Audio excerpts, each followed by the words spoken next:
श्री स्वामी समर्थ। आज आपण बनवणार आहोत पुण्याचा स्पेशल स्ट्रीट फूड शेवपाव।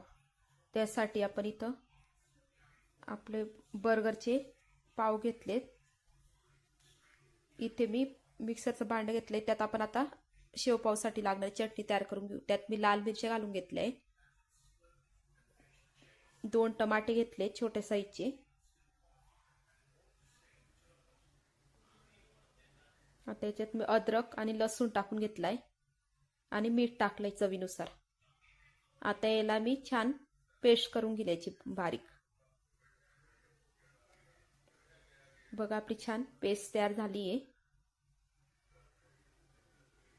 आता इथं मी हा पाव घेतलाय बर्गरचा छोट्या साईज मध्ये। आता याला छान मी कट करून घेत 2 भागांमध्ये। बघा असं मी 2 भागांमध्ये हा पाव कट करून घेतलाय।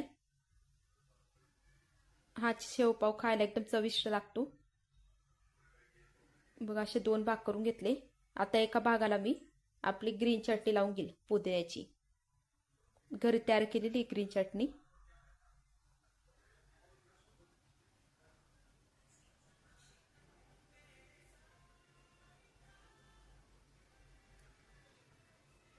तुम्ही एका भागाला पण लावू शकता, मी 2 भागाला थोडी थोडी लावली ग्रीन चटणी। आता त्यावर आपण तयार केलेली टोमॅटोची चटणी घालून घेणार आहोत।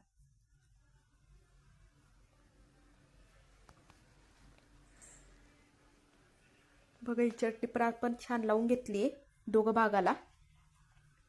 आता मी यावर टोमॅटो सॉस घालून घेणार आहे। टोमॅटो सॉसमुळे याची छान टेस्ट येते, आंबट। आता यावर मी खूप बारीक चिरलेला कांदा घालून घेतलाय। कांदा खूप बारीक चिरायचा। तुम्ही यावर काकडी पण घालू शकता। बघा आता मी शेवपावची शेव यावर घालून घेतली। खूप झटपट होणारा पदार्थ आहे हा। आता यावर मी ऑरिगॅनो घालून घेतलंय, तुमच्या इच्छेनुसार असतं। आता यावर मी भरपूर मेयोनीज घालून घेते आणि चीज किसून घेतलंय। चीज भी तुम्हाला आवडेल तर किसू शकता, नाही तर गरज नसेल तर स्किप करू शकता। आता मी यावर चीज घालून घेतलंय। आता बंद करून घेते मी। यावर आपला पावचा दुसरा भाग ठेवून घेते, हळूच दाबायचा। आता इथं मी तवा तापायला ठेवलाय, त्यावर बटर घालून घेते।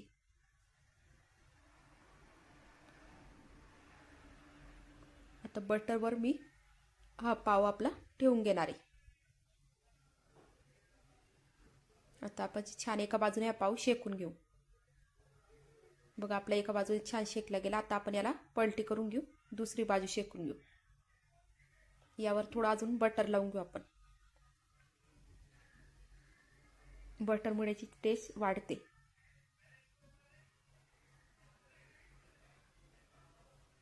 बघा छान बटर लावून घेतलं मी।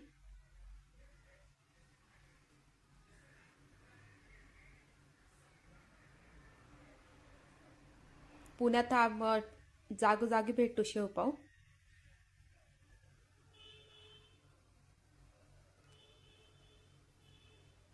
याची स्पेशल शेव मिळते।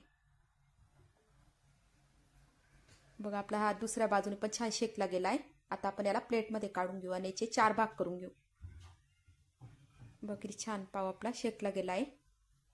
आता याचे मी 4 भाग करून घेते। बघा आपला किती पटकन शेवपाव तयार झालाय। असे मी सर्व पाव तयार करून घेणार आहे।